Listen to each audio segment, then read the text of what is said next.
बैठौबे पहिले धौबे चरनिया ना तोहरी चरनिया जादू भरी है तोहरी चरनिया जादू भरी है सच सच दिहा बताई ना पत्थर से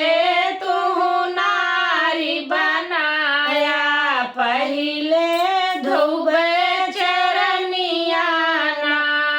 पत्थर से तू नारी बनाया पहिले धोबे चरनिया ना नैया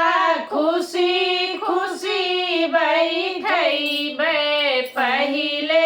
धोबे चरनिया ना हमारी नगरिया काठ की नैया हमारी नवरिया काठ की नैया लकड़ी गड़ी गड़ी बनाए ना